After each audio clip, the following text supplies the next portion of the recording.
Greetings, Traveler and Paimon. I heard there would be guides for the Irodori Festival, but I didn't expect it would be you two. We didn't expect to see you either! Returning as a guest for the Irodori Festival, no doubt. I was a little surprised myself when I received the invitation. But after wandering the outside world for so long, it's good to have an opportunity to return to my homeland and pay respects to my old friends. Kazuha, when we saw you in the distance just now, you seemed to be looking for something. What happened? Ah, yes. You see, when I came off the boat with everyone just now, I suddenly heard light footsteps around me. I could tell they were not footsteps of a regular passenger. But by the time I turned around, the person had already disappeared. I only heard a splash come from below the pier.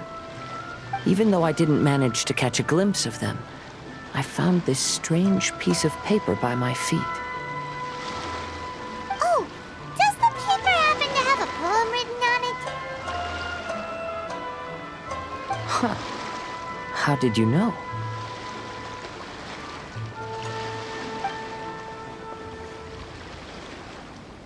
Fascinating. It's almost hard to believe such things could happen. Sure, here it is. Please, have a look.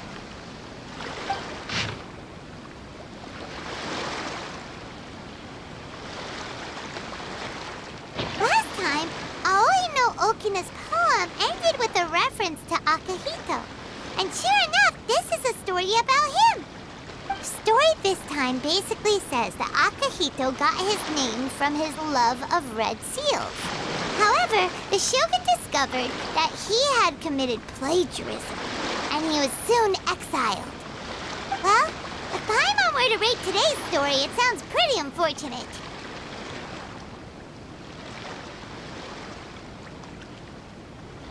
I don't think there's anything particularly wrong with this story. I too was once wanted as a criminal by the shogunate. So I'm not all that different from Akihito mentioned in this story. But according to the story, Akihito was exiled by the Shogun because of his wrongdoings. You did nothing wrong, Kazuha. Huh? Traveler, what are you thinking about?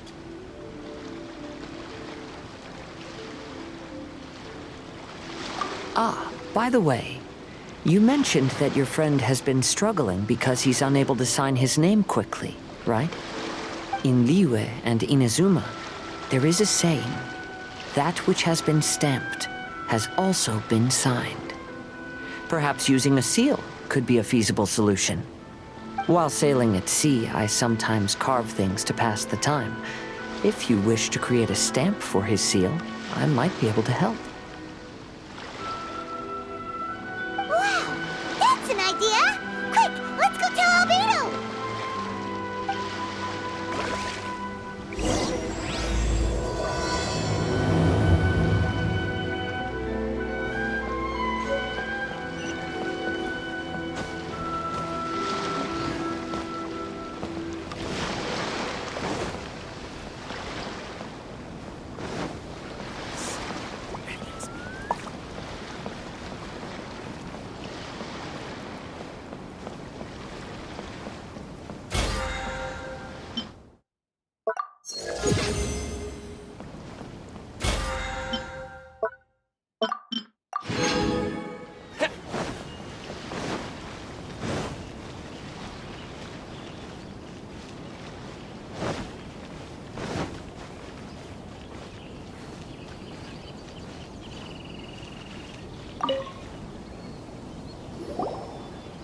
Albedo, we figured out a way to help Xingqiu!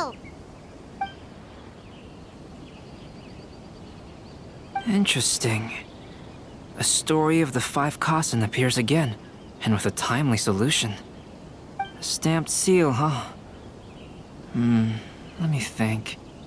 Indeed, it is an efficient solution. If we use a stamp, then Xingqiu won't have to struggle with his handwriting anymore. However, since Xingqiu's signature has been previously revealed to the readers, it would seem insincere if he only used the stamped seal for his new books. But I have another idea. Using a seal is a part of it, of course. Let's go to Ouya restaurant now to discuss my idea with everyone.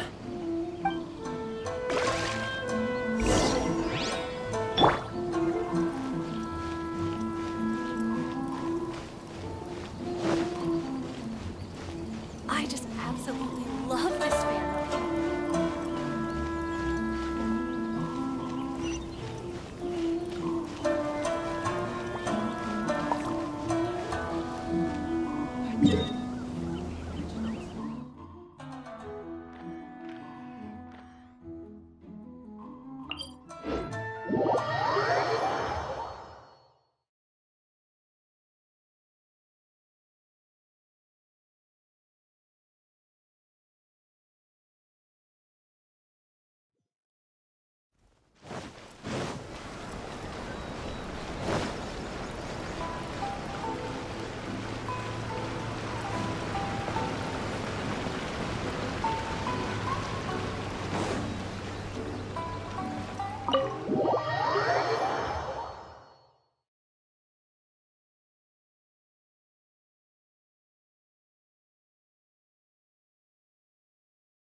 Yes, that's it, Xingqiu.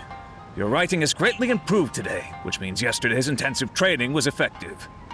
My apologies, but I simply can't do it anymore. My hands are so sore that I can't even move them anymore. I should have known better than to read novels during calligraphy class. You just had a 10-minute break. Come on, you can do this. When it comes to pushing a deadline, there's no one more brutal than Mr. Hirayama. No wonder Lady Yai would always send the editorial director to handle troublesome authors. Whoa, this is getting scary. It hasn't even been that long and Xingqiu's already zombified. Mr. Hirayama, we found a solution that might just solve our dilemma. In both Liyue and Inazuma, seals are widely used as the equivalents of a signature. If we use a stamp to leave the author's seal on the books, then we could make the signature process a lot easier. Of course, a seal on its own is not enough. So, I propose that each signature consists of two parts. First, we'll use a personalized seal. We can simply carve one using Qinyu's signature as the design. In addition, I'll also design a simple but elegant pattern that's easy for Qinyu to write. That way, he will only need to draw a simple pattern on each book. Let me think. All right, I think that would work. Not only does it still involve the author's own handwriting, but the result should be very beautiful as well. So, what you mean to say is, I've been saved from this predicament? Mr. Hirayama, it suddenly occurred to me that the reason we gave up on live book signings previously was because it would take too long for the author to sign each book. But if we adopted Calx's proposed method, we might have enough time to do signatures at the live event. And if all the authors signed their books in the same fashion, then Genyu's signature wouldn't look out of place. If you think it's feasible, I would certainly be happy to design signatures for the other authors as well. Yes, and you may leave carving the stamps to me. In that case, I shall contact the other two authors participating in the new release event. It is a great honor to use a signature designed by Calx. My pen name is quite complicated and isn't suitable for signing events. However, if we implement this new format, then it'll be a dream come true for me as well. Great! Looks like everyone's on board with the idea. I'm sorry to have kept you busy for so long, Xingqiu. Please, take the next few days to have a good rest. We'll handle everything from here. The books that Xingqiu already signed can be used as special prizes in future events held by the Eye Publishing House. We did it! The event is saved! Thanks to everyone's efforts, Onodera and I are finally free of that mess. That's right! You're finally free, Xingqiu! Maybe you should step outside for some fresh air.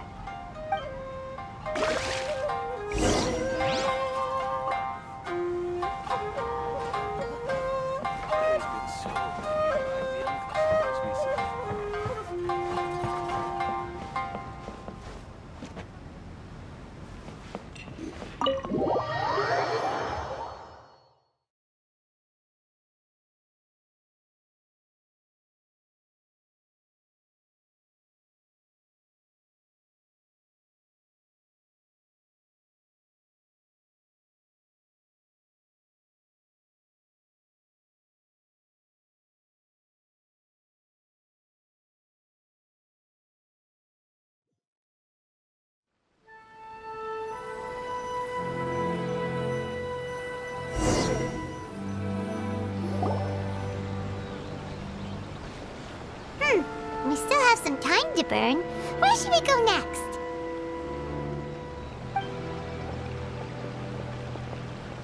Traveler, there you are.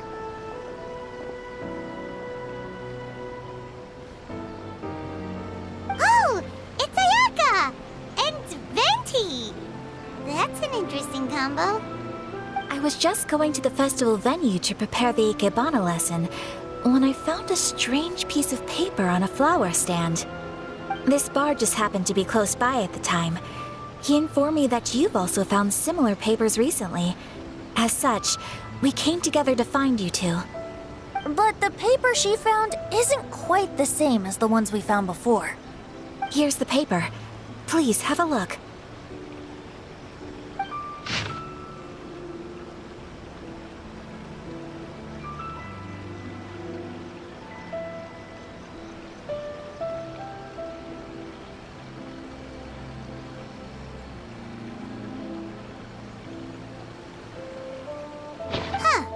All the poems we found before were roughly the same length, but this one is only 2 lines.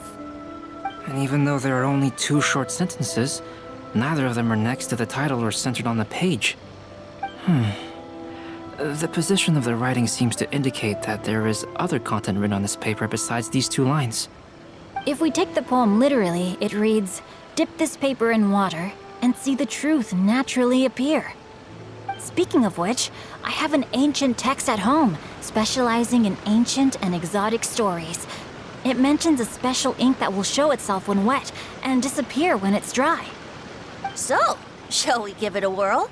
It just so happens that there's a pond nearby.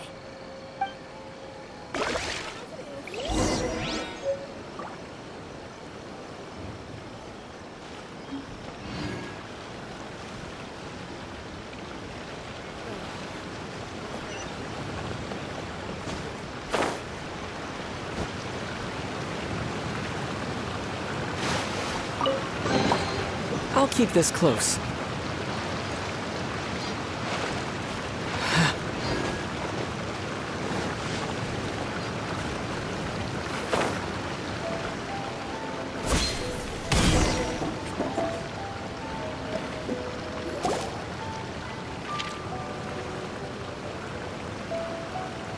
Wow, look!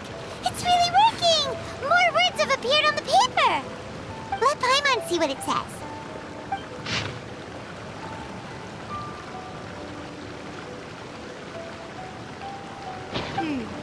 Story says that after Sumizomi got the collection of poems from Akihito and put them into a stream of water, the plagiarized words in the poem became blurry. Huh? Why would that happen? You see, Paimon, in the past, when printing was not yet well developed, handwritten text could easily become smudged in books when exposed to moisture. To ensure the text lasted longer, they'd either write using a special ink or coat the paper's surface with a waterproof coating once the writing was finished. Such special inks are time-consuming and laborious to produce, and the waterproof coating could also prove just as difficult.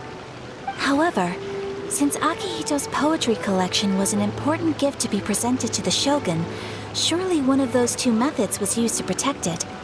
But as for the plagiarized poems, not only would they lack Akihito's seal, but the words would also react differently when exposed to liquid.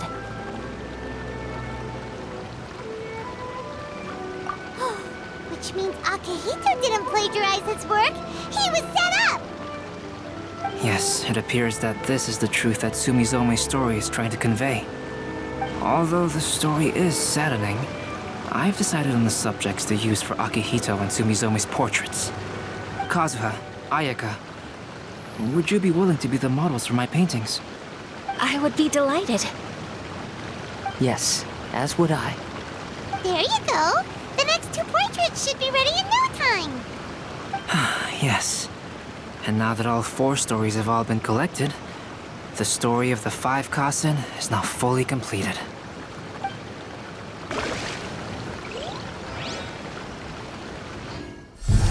Long ago, Inazuma had 5 legendary poets. People bestowed upon them the title of the 5 Kasen. One year, the poet Suiko made his way to Tenshukaku and presented the Kasen's work for the shogun's perusal. But a page from the works of Aoi no Okina had been torn out, and Suiko was questioned regarding the matter. Suiko pleaded guilty. He admitted to drinking at the tavern the night before, and vaguely recalled a mysterious figure approaching while he was intoxicated. That figure was none other than Aoi no Okina himself. This turn of events had begun with an unnamed individual, under whose coercion, Aoi no Okina was forced to take drastic measures to retrieve a page of poetry. He knew nothing of this individual's true intentions. All he knew was that the poem had to do with an old acquaintance, Akihito. Akihito had once belonged to the 5 Kasen. Each poem he composed, he marked with a scarlet red seal, hence the Aka in his name. Such a distinguished writer was he, and yet one of the poems he had submitted the previous year was found to be plagiarized. Akihito was exiled for his crimes, and only 4 of the 5 Kasen remained. Sumizome went over Akihito's poems and noticed that the plagiarized poem lacked his seal. She immersed his poetry in a stream nearby, and only on the plagiarized poem did the ink run. Aoi no Okina passed by and witnessed Sumizome's doing, which he then recorded in a poem. Thus transpired the events of Suiko's poetry submission, and this is where the story comes to an end.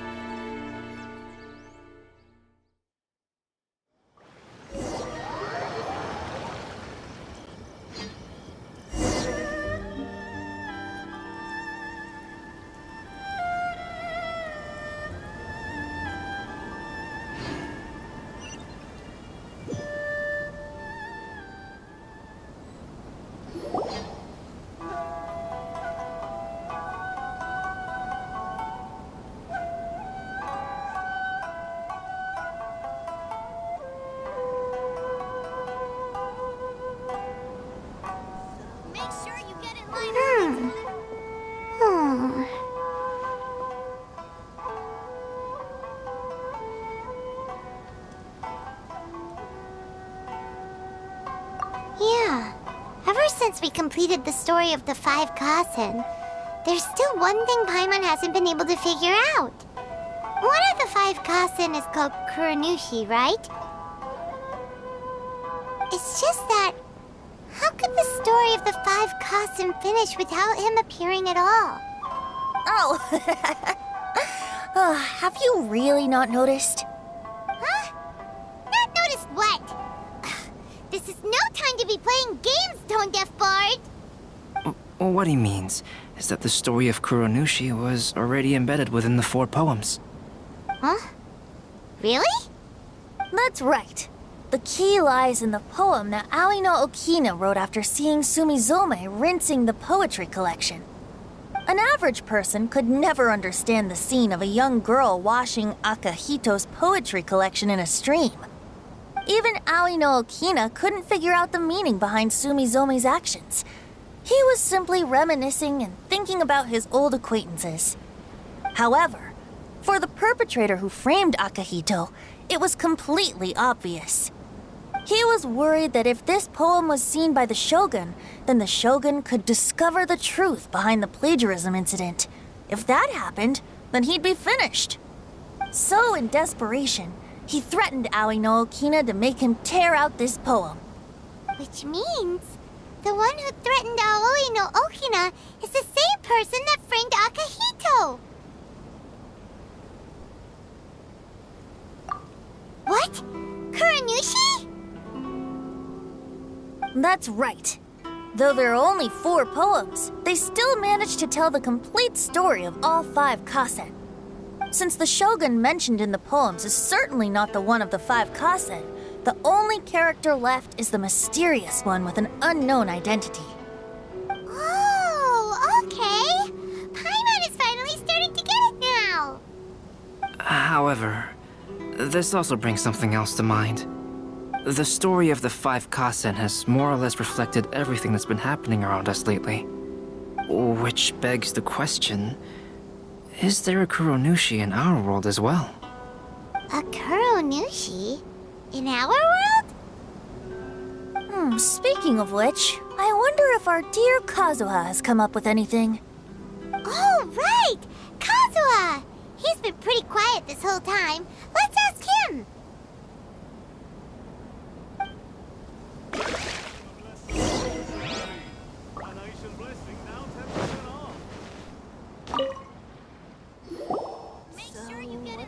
Hey, Kazuha! Are you okay? You've been standing in front of this blank canvas for a while, and you don't look so good. Apologies for making a wild assumption, but has the story of the 5 kasen reminded you of anything? Yes. A few things did come to mind, actually. However, they were nothing more than some past incidents regarding my family. I don't mind sharing the stories, but I'd prefer not to bring you any more trouble. Hey, we're all friends here, Kazuha. You can always tell us whatever's on your mind. Kaidehara, please forgive my assumption, but perhaps you were thinking of the Raiden Gokuden? The Raiden Gokuden? What's that? It appears that Miss Kamisato and I were thinking of the same thing. But it also has much to do with the Yashiro Commission. It would be improper to speak of it here without the consent of Miss Kamisato. It's fine. Those of us here are all trustworthy, so there isn't any harm in it. However, this matter is somewhat complicated and may be difficult to explain. Let me start with the Raiden Gokuden. As you all know, the Yashiro Commission's primary purpose is managing ceremonial and cultural affairs, and Inazuma's art of forging swords is a very important part of our culture. The Raiden Gokuden were once the top 5 schools of the forging art in Inazuma. Although these families were swordsmiths by craft, they also held many important positions in the Yashiro Commission. Unfortunately, of the 5, only the Aminoma art still maintains its artisan lineage. The descendants of the Ishin art are also still alive, but the craft has been lost to time. The descendants of the Ishin art are none other than the Kaidehara family. Whoa! We knew Kazuha came from a noble family, but we had no idea about his connection to the Yashiro Commission and sword making. Yes, but that's all part of the past now. The Ishin art was lost with my great-grandfather's generation. My grandfather was dissatisfied with my great-grandfather's lack of effort. When he was young, my grandfather traveled all over Teyvat to find a way to revive the family business. But it was to no avail. And in my generation, our last remaining family property was lost as well. I heard my elder brother mention that the decline of the Raiden Gokuden happened very rapidly. In the span of a few decades, 3 of the families suffered various misfortunes and disappeared completely. Later, there was speculation that all of these misfortunes stemmed from some background machinations, meaning that someone wanted to wipe out the Raiden Gokuden. However, since not every family of the Raiden Gokuden came to ruin, such explanations were treated as nothing more than a conspiracy theory. Indeed. I've also believed such ideas were just theories and rumors. However, I know that a major incident happened to my great-grandfather when he was young. Not only did it affect the Kaedahara clan, but it nearly jeopardized the Kamisato clan's position in the Yashiro Commission as well. After reading the story of the 5 Kasen, I can't help but feel like it's pointing me toward the truth behind that incident. What exactly happened to your great-grandfather, Kazuha? I still can't say. I need to speak with someone to verify the details. Let's meet here again at noon tomorrow. I will tell you everything I know then.